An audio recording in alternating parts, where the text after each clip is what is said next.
Welcome to the Spiritual Deep Dive in 5 podcast. So glad you could join us to spend some time reflecting on God and His love for each of us today. Make sure to like this video, hit the subscribe button, ring that bell. That way you'll never miss out on any of our content. The Spiritual Deep Dive podcast is posted Monday through Friday by Christ Church of Flagstaff here in Flagstaff, Arizona. And you can find more information about our church online at ccof.church. Thank you so much for watching, and we are so excited to see what God is going to do in your life because you are committed to spending time with Him. Hi, I'm Kevin, and this is your Deep Dive in 5.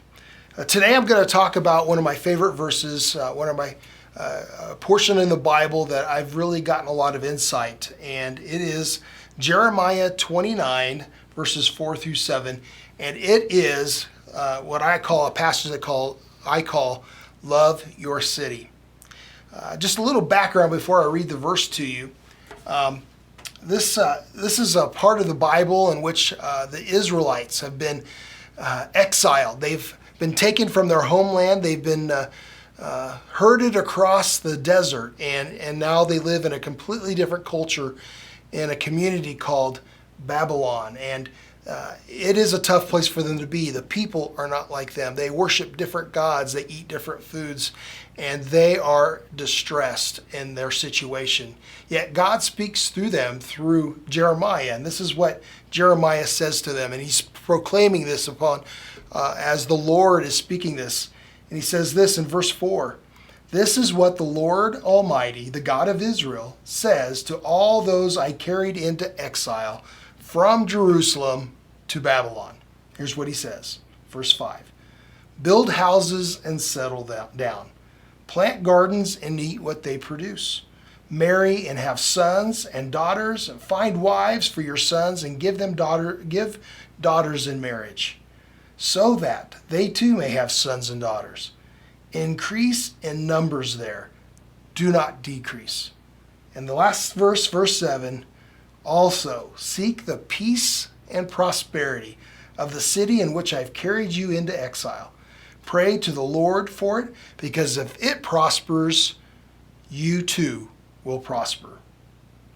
Well, fortunately, none of us have ever been had to be exiled, unless maybe if you could imagine the city of Flagstaff to be relocated into LA. But no, fortunately, we all live here in northern Arizona. And this is what God tells us as we live here in this city, in the surrounding areas, is that, our mountain town community has a lot to offer. But it's not, sometimes our community doesn't act like who we are. And this is what he says to us. He says to live and settle here, to not separate or withdraw, to continue with your life. He also says to sacrificially love the people around you, and to not be selfish or defensive, but to serve them. If we use this verse to kind of claim what we should be doing in our own community. This verse is important to me because for the last year or so, my role here has really had the privilege of connecting with so many people in our community, leaders and owners of different organizations and things like that. And a lot of people who simply just aren't like me. And that's okay, because God has called us to do this. But have you ever thought about what it's like to pray for your local community? Have you thought about, praying for the economy, for Flagstaff and northern Arizona, Coconino County? My prayer goes a little bit like this. It goes, "God, would you bless Flagstaff? Would you bless our county leaders and people who make things happen here?" Have you ever thought about just like the local businesses? I want to talk about just a few business areas that have been really hit hard, but with the pandemic. Think about restaurants. Think about your favorite restaurant. Are they still in business? Have they had a tough go at it? Have they had to get creative and be able to sustain a long-term reduction and restrictions that have been placed on them? I think of two of my favorite restaurants, Salsa Brava, which I think is my favorite Mexican restaurant, and then also Brandy's, which is where I like to eat breakfast when I go do that. And I think about what those organizations, what those restaurants have had to go through.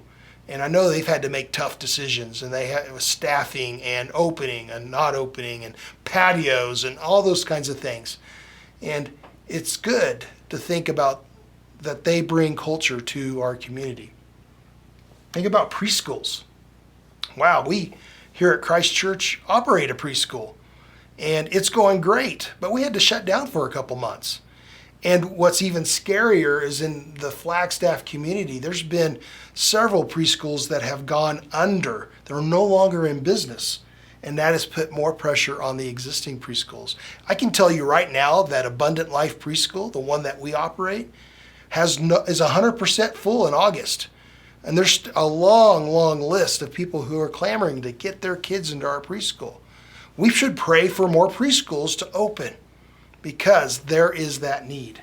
And think about the nonprofits, all that have been affected, not only some financially, some have boomed in financial giving, especially those in the shelter and in the food insecurity areas. A lot of donations have come their way. But one area that they've been suffering is through volunteerism. Their volunteers overnight were cut off from them because most of them were vulnerable or just didn't feel comfortable connecting with the community in the way and manner in which they serve. Pray for our nonprofits. I also want us to pray for our local church influence, that we would pray for Christian leaders to have the influence and to be able to serve the community without strings attached, that Christians would be able to increase in number. Do you realize that before the pandemic, it's estimated about 6% of those who are in this area of Flagstaff actually attend church? And as we come out of that pandemic, it's been a lot less than that for sure, just due to restrictions. I pray that our church will regain its position of moral authority within the community. Now, let me ask this question. Why is this important to you? Well, I think about the place where we live, and I want you to do the same thing. Do you want Flagstaff? Do you want northern Arizona to thrive? This mountain town is more than just snow and mountains and hiking and biking trails. It's about people. Some of us know Jesus, but most of us don't. Our part of being a light in this community is to pray for the prosperity of Flagstaff in northern Arizona. Again, verse 7 of Jeremiah 29. Also, seek the peace and prosperity of the city in which I have carried you into exile. Pray to the Lord for it, because if it prospers, you too will prosper.